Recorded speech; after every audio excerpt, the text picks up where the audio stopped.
Primer posible caso de contaminación por E. coli en nuestro país. Un hombre de unos 40 años permanece ingresado en un hospital de San Sebastián con síntomas de esta infección bacteriana que sigue azotando a Europa. La dolencia se ha cobrado su primera víctima mortal fuera de Alemania, en Suecia, mientras que en el país germano ya son 14 los fallecidos. Se han detectado casos en 7 países noreuropeos e incluso en Estados Unidos. Hasta el momento todos tienen en común que viajaron a Alemania y que comieron en ese país verduras frescas. ¿Qué tal? Saludos, muy buenas tardes. Nada más se sabe del origen de la contaminación, pero paradójicamente España se está llevando el grueso de los perjuicios económicos de esta crisis. Y es que en un asunto tan delicado como la salud alimentaria, Alemania puso los pilares para que nuestro país se llevase las culpas por adelantado. A la espera de que se conozcan los análisis pertinentes, el mercado europeo se cierra para la huerta española. El sector hortofrutícola español se enfrenta a pérdidas millonarias. Los exportadores califican de emergencia nacional la situación y piden la intervención inmediata del presidente del Gobierno. Exigen también la rectificación de Alemania. Hoy, un comité de expertos de la Unión Europea decidirá si está justificado el bloqueo que varios países europeos imponen a los productos españoles. El tijeretazo de la Xunta a los presupuestos golpea a los padres con rentas bajas. Durante el próximo curso habrá un recorte de las ayudas destinadas a la compra de libros de texto. De entre los 180 y los 104 euros que se destinaban a los alumnos con menos recursos, se pasará a un margen de entre 90 y 170 euros. Los indignados de Santiago han recorrido esta mañana los bancos de la ciudad limpiacristales en mano, una protesta simbólica con la que han querido recordar la falta de transparencia con la que actúan las entidades financieras. El movimiento 15M sigue teniendo en la santiaguesa Plaza del Obradoiro uno de sus focos más activos, a pesar de las peticiones del ayuntamiento para que levanten su acampada. El alcalde en funciones descarta por el momento el desalojo. España celebra hoy por primera vez libre de humos el Día sin Tabaco. La nueva normativa antitabaco ha impulsado a muchos fumadores a dejar el hábito y se calcula que en este 2011 serán 400.000 las personas que abandonen el pitillo. Según la OMS, más de 5 millones de personas mueren cada año en todo el mundo víctimas del tabaquismo. Y en deportes, la sección femenina del Club Balonmano Porriño regresa a la élite 10 años después y confirma así a Pontevedra como la provincia gallega del balonmano por excelencia. Hoy nos citamos con sus jugadoras y cuerpo técnico para celebrar el ascenso.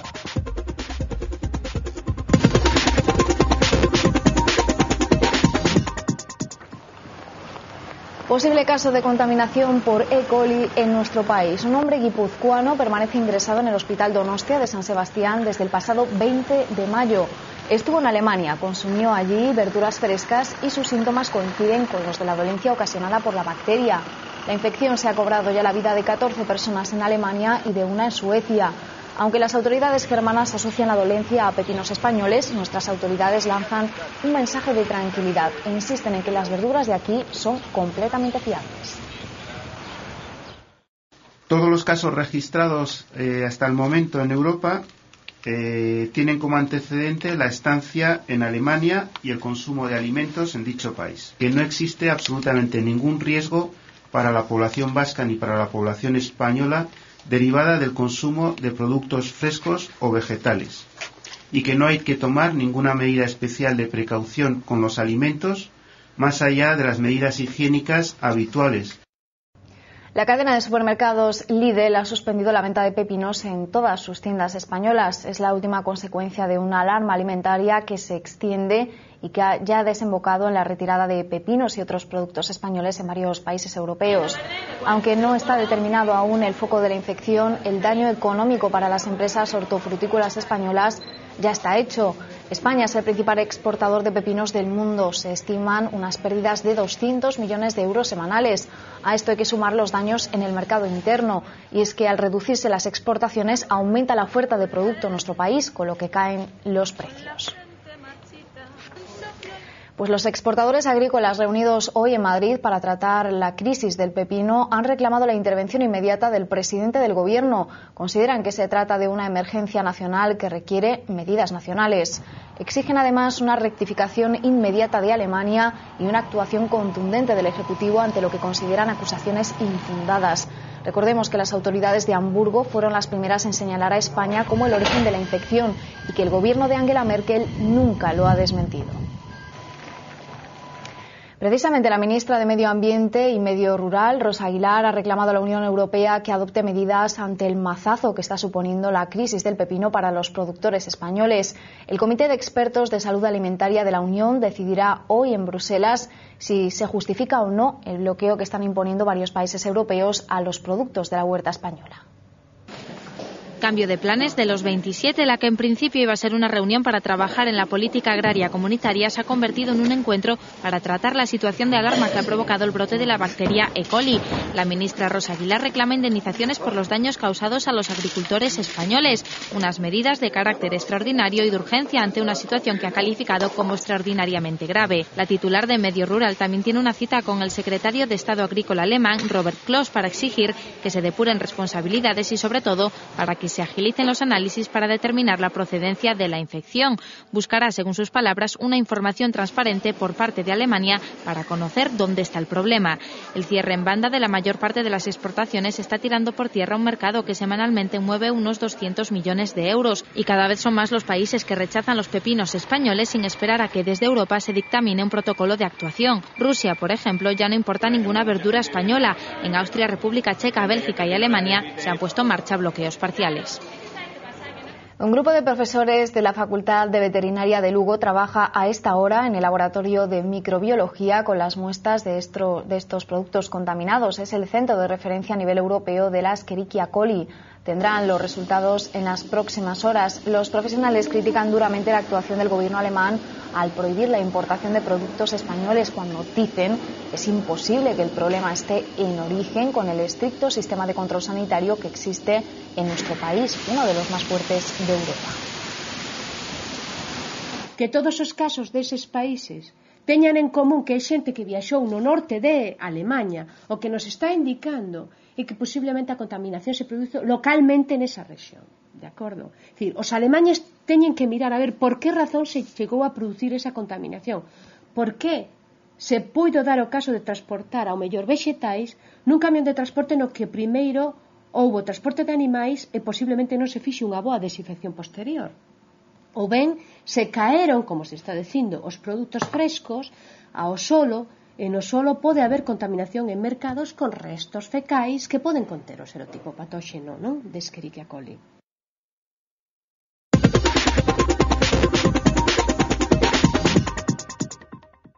Los ajustes presupuestarios han obligado a la Xunta a reducir una de las partidas que más le afecta a los padres con rentas bajas, las ayudas a los libros de texto. Para el próximo curso, los alumnos de primaria sufrirán un recorte en estas subvenciones que se pueden solicitar a partir de mañana.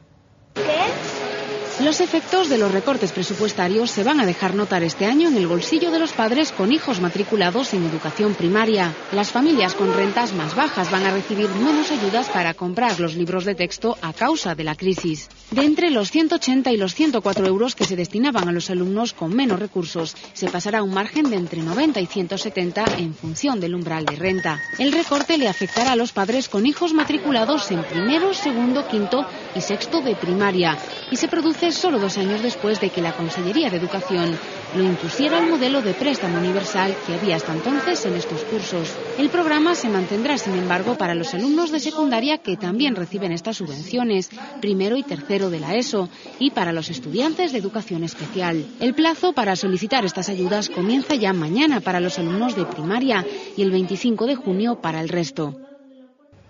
Las asociaciones de padres no entienden por qué los recortes afectan a la educación. Una familia que gane 5.400 euros año, le vamos a dar el año pasado 180 euros y este año 170. Pues no sé dónde está la solidaridad. No lo entiendo. Esas familias tienen que tener 100%. Educación no tiene que tener ningún tipo de recortes. Educación lo único que tiene es inversión. Estemos en crisis o no estemos en crisis. La protesta de los indignados de Santiago continúa y hoy lo ha hecho además más allá de la plaza del Obradoiro. Limpiacristales en mano han recorrido esta mañana las sucursales bancarias de la capital. Una limpieza simbólica con la que han querido protestar por la falta de ética con la que, según aseguran, actúan los bancos. Ante la simpatía de muchos de los que se cruzaban con la protesta, han repartido octavillas con los que consideran los grandes pecados de la banca española. Y mientras esto sucedía en las calles de Santiago, en el Obradoiro continúan ultimando el protocolo a seguir en caso de desalojo. En principio tenemos unos moderadores que serían los que tratarían con la policía, harían de mediadores con la policía. Por megafonía se darían también las instrucciones a seguir y en el centro de la plaza todo el mundo se sentaría abrazado y bueno, después se seguirían las instrucciones que se diesen por megáfono. Por el momento el desalojo no parece una opción viable, así lo entiende el alcalde en funciones de Santiago, al ser una medida que no contempla ni la delegación del Gobierno ni el Ministerio del Interior. Sánchez Bugallo, sin embargo, sigue insistiendo en la necesidad de que los acampados abandonen el Obradoiro lo antes posible. Eles non son partidarios de intervir, e así vou fixeron saber. E non é que sea no caso de Santiago, é que no caso de Santiago é o mismo que o caso de Madrid ou que o caso das outras cidades españolas. Non son partidarios de intervir e o seu xuicio non serán as condicións que justifiquen esa intervención. Sin necesidade de irse a Vigo, mellor se van do Obradoiro, tamén eu estaría disposto a velo de unha forma, digamos, máis favorable, pero en todo caso na plaza do Obradoiro é unha plaza da que esta ciudad non pode prescindir. El choque de un camión contra un muro en una entrada a la autopista AP9 en Vigo ha provocado kilómetros de retenciones esta mañana. La colisión del tráiler contra la mediana en la entrada a la autopista entre la calle Sacceral y García Barbón supuso además que se cortara el tráfico en la vía. El accidente ocurrió poco antes de las 9 de la mañana, cuando un camión frigorífico colisionó contra el muro debajo del túnel y quedó atrapado en la calzada. Una cabeza tractora ha retirado la carga en un accidente en el que no hay que lamentar heridos. El accidente más grave esta mañana en Galicia tuvo lugar en Tui, donde un hombre falleció al salirse de la vía en la carretera que une Salceda de Caselas y Caldelas de Tui. Arde un pesquero portugués atracado en el muelle de frigorífico de Omorrazo, en Cangas. El barco de 60 metros de eslora quedó calcinado tras originarse un fuego en la cocina que rápidamente se propagó por el puente, los camarotes y el comedor. A pesar de lo aparatoso del accidente, las llamas no causaron daños personales. El daño que los incendios forestales causan al patrimonio natural es algo evidente. Sin embargo, a estos efectos se añade uno más, los problemas sociales. Un estudio de la Universidad de Santiago ha constatado que la ola de incendios del 2006 aumentó el consumo de fármacos. El equipo de investigadores que dirige el profesor Francisco Caamaño concluye que ese incremento se produce en antiasmáticos, pero también en ansiolíticos e hipnóticos. En el primer caso, el aumento fue de un 11%, especialmente en pensionistas. En el caso de los hipnóticos y ansiolíticos, el incremento llegó al 14% y se registró sobre todo en hombres. La cercanía del fuego a las viviendas pudo ser uno de los factores que provocó esta situación, ya que elevó el nivel de estrés de la población. Podemos pensar en dos mecanismos. Primeiro, o lume produce fume e o fume incrementa de unha forma importante os problemas das vías respiratorias, vale? E entón aí aparecería por que os antiasmáticos. Pero es que ademais o lumen, e en este caso concreto os lumes están próximos ás casas, con tal intensidade produciron un incremento significativo de estrés. E o estrés é un factor de risco importante lógicamente para o consumo de ansiolíticos e hipnóticos e tamén para con consumo de antiasmáticos, porque o estrés é un factor de risco importante para asma ou en xeral para a obstrucción das vías aéreas. Hoy, martes 31 de mayo, se celebra el Día Mundial sin Tabaco y así lo han conmemorado este grupo de 20 trabajadores de la compañía de transporte Arriba. Han empujado, como ven, un autobús de más de 13 toneladas y 13 metros de largo por 3 de ancho. Lo han hecho durante un tramo de 30 metros del cantón pequeño de A Coruña. Trataban de simbolizar con esto el esfuerzo y el tesón necesarios para dejar de fumar. Bajo el lema "Empuja el bus, empuja la vida, rompe con el tabaco", la compañía ha querido colaborar con la Asociación Española contra el Cáncer. Sus miembros cambiaban esta mañana a esos metros piruletas por cigarrillos. Son dos de las numerosas iniciativas que hoy tienen lugar para tratar de acabar con la lacra del tabaco. Es la primera vez que se celebra en nuestro país libre de humos. El consumo ha descendido, pero todavía son muchos los que se resisten a dejarlo. Fumar ya no está de moda. En este 2011 serán 400.000 las personas que dejen el tabaco en toda España. Habla la voz de la experiencia. Dejar de fumar es fácil siempre y cuando te lo propongas. Punto. Y no hay disculpas de ningún tipo. Yo muchas veces ando con caramelos en los bolsillos y precisamente tengo un gran amigo mío que fuma mucho y cuando voy junto de él siempre doy caramelos. Consejos de los que podría tomar nota todo aquel que se resiste a dejarlo. Para muchos ni la prohibición de fumar en recintos cerrados ha servido de acicate. Lo que pasa es que es una molestia porque antes te sentabas en un bar, te tomabas un par de copas, te echaba la partida, te fumaba 4 o 5 cigarros. Fastidia, pero bueno, con las terrazas y tal más o menos se va solucionando. Los que tenemos el vicio. Tampoco los impactantes mensajes que ahora ilustran las cajetillas de tabaco. Quien tiene el hábito es muy difícil que salga del vicio de fumar. Sé los peligros que tiene el tabaco. Ya lo sabía antes de la fotito. Sí. Ni siquiera la subida de precios ha acabado con el hábito. El día que el médico me diga, señora, o deja de fumar o se muere, ahí paro de fumar. Sepan todos ustedes que hoy es un buen día para dejar de fumar. No solo por su salud, sino también por la de los que le rodean. Antes de continuar con el repaso de información, vamos a volver sobre el tema con el que abríamos este informativo, la crisis de los pepinos, porque Alemania ha reconocido que los pepinos españoles no son el origen de la contaminación. Ha sido a raíz de unos análisis realizados en los que se ha visto que esta bacteria descubierta en los pepinos alemanes no coincide con la encontrada en las heces de los pacientes. Bueno, esta es la última hora que nos llega de la crisis del pepino. El gobierno alemán ha reconocido, como ven, que España no es el origen de esa contaminación. Vamos con más asuntos que nos deja la jornada, porque ya queda menos para que la ley Sinde empiece a notarse. Aunque entró en vigor en marzo, no será operativa hasta este verano. Varias asociaciones de internautas ya están elaborando guías para que podamos navegar por Internet y descargar contenidos como hasta ahora. El debate entre censura y protección de los derechos de autor se intensifica a pocas semanas de que empiece el cierre de webs. Los internautas no se van a quedar de brazos cruzados ante la ley Sinde. Esta normativa elaborada por el gobierno quiere acabar con el tráfico en Internet de contenidos protegidos por derechos de autor. Pero las habilidades de los usuarios y los muchos frentes abiertos ponen en duda su eficacia. El experto en seguridad en la red, Alejandro Ramos, prevé que un 41% de las 500 webs de enlaces de descarga serán cerrados por la nueva ley. La razón es que estas páginas están alojadas en España o en Estados Unidos, los países más proteccionistas. Por lo tanto, un primer paso es colgar la página en un servidor de otro país.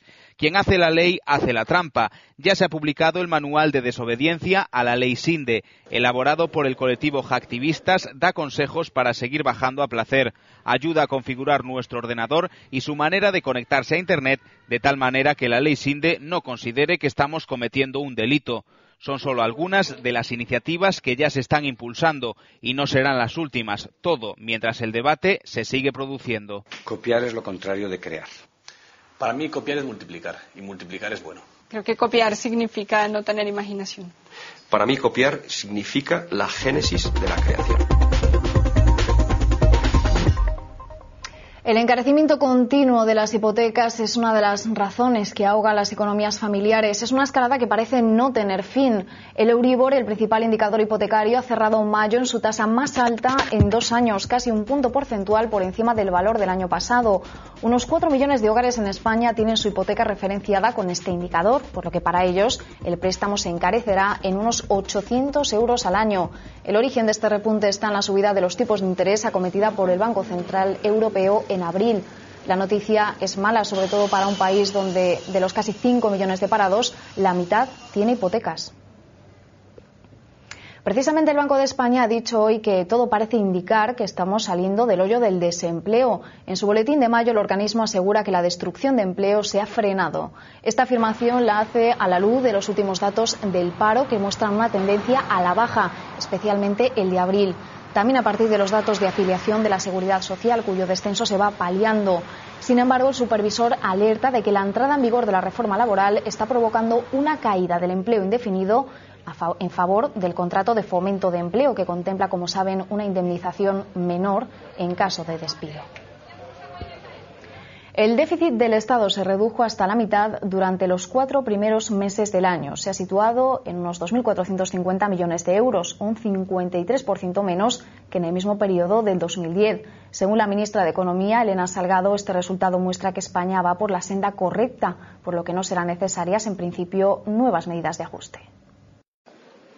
La ministra de Economía, Elena Salgado, ha atribuido esta reducción a las medidas de consolidación fiscal y a la ligera recuperación de la economía española en lo que va del 2011. De enero a abril los ingresos subieron un 4,3%, gracias sobre todo al aumento de la recaudación impositiva, mientras que los gastos se redujeron cerca de un 20%. En cuanto a las comunidades, Salgado ha insistido en que el objetivo es que cierren el año con un déficit del 1,3% del PIB, como marca Europa. Por ahora, el déficit de las 17 autonomías ascendió a casi 5.000 millones de euros, un 0,46% del PIB. Castilla-La Mancha, Baleares y Murcia son las que registraron los peores resultados, mientras que Galicia está en el grupo de las 3 mejores junto a Navarra y Aragón. Los resultados electorales del pasado 22 de mayo siguen sobrevolando en la escena política. Esta mañana el portavoz socialista en el Congreso, José Antonio Alonso, ha reconocido que los ciudadanos han castigado errores cometidos en la gestión de la crisis económica. Eso sí, el ejercicio de autocrítica ha venido acompañado de reproches al Partido Popular. Se ha acertado en la estrategia. Hemos cometido errores, ¿no? En detectar tarde el nivel o el tamaño de la crisis que se nos venía encima. Luego la gestión de la crisis, pues hemos hecho, creo que lo que debíamos y lo que podíamos. Cometiendo algún error, por supuesto, pero el que trabaja se equivoca. El Partido Popular, en esta etapa de crisis durísima que han sufrido todos los países, ha sido el partido que característicamente en Europa, el único partido, o casi el único partido, que no ha arrimado el hombro, que no ha hecho nada. El torero José Ortega Cano continúa estable dentro de la extrema gravedad, según el parte médico difundido hoy por el Hospital Virgen Macarena de Sevilla. El diestro continúa ingresado en la UCI y conectado a ventilación mecánica. Los médicos han señalado además que todavía es pronto para evaluar cómo podrían responder sus órganos si se llegara a despertar. Ortega Cano lleva ingresado en este centro médico desde que el sábado sufriera un accidente de tráfico en Sevilla. En el siniestro murió el conductor del vehículo contra el que chocó el turismo del torero.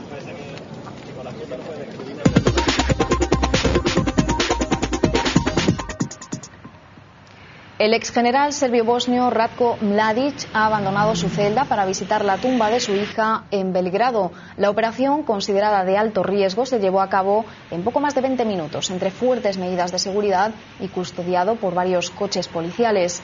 El acusado pidió hace días permiso para visitar la tumba de su hija, que se suicidó a los 23 años de edad. Ratko Mladic fue arrestado el pasado jueves en una aldea al norte de Serbia. Está acusado de genocidio y crímenes de guerra cometidos durante el conflicto bosnio.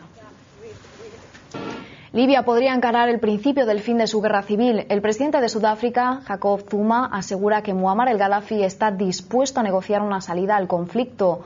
Zuma se reunió ayer con el líder libio en Trípoli, un encuentro en el que Gaddafi habría aceptado la hoja de ruta de la Unión Africana para poner fin a los enfrentamientos. La propuesta contempla un cese de las hostilidades, incluidos los bombardeos de la OTAN, y la apertura de un proceso negociador que siente las bases de un nuevo escenario político.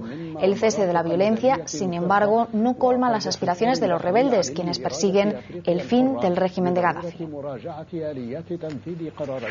En Libia, desde que empezaron los enfrentamientos, cientos de miles de personas han abandonado sus hogares. Las montañas se han convertido en su principal refugio. Más de 40.000 personas se esconden de los bombardeos en cuevas excavadas en el desierto. Allí esperan el fin de los ataques.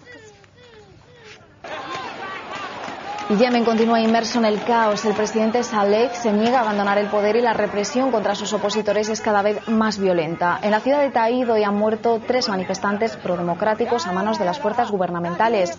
La ONU ha condenado la fuerte represión en esta ciudad. Allí desde el domingo han muerto medio centenar de personas.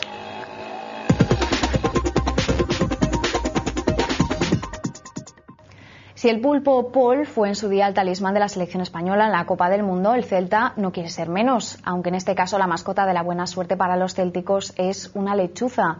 Se llama Mariflor. Ahí la ven. Con el portero Joel, que ha prometido llevársela de paseo en el autobús del ascenso. Sus propietarios, los miembros de la Peña Cento, los celestes, confían en que Mariflor sea el mejor talismán para el equipo durante los play-off. Una fase en la que tanto jugadores como cuerpo técnico y directiva esperan que los árbitros no les perjudiquen. El club ha pedido al estamento arbitral respeto después de tantos errores sufridos a lo largo de la temporada. El mismo respeto que ha pedido David Rodríguez al Endoiro tras las declaraciones del presidente del Depor, en las que aseguró que el fútbol del norte es de mayor calidad que el del sur.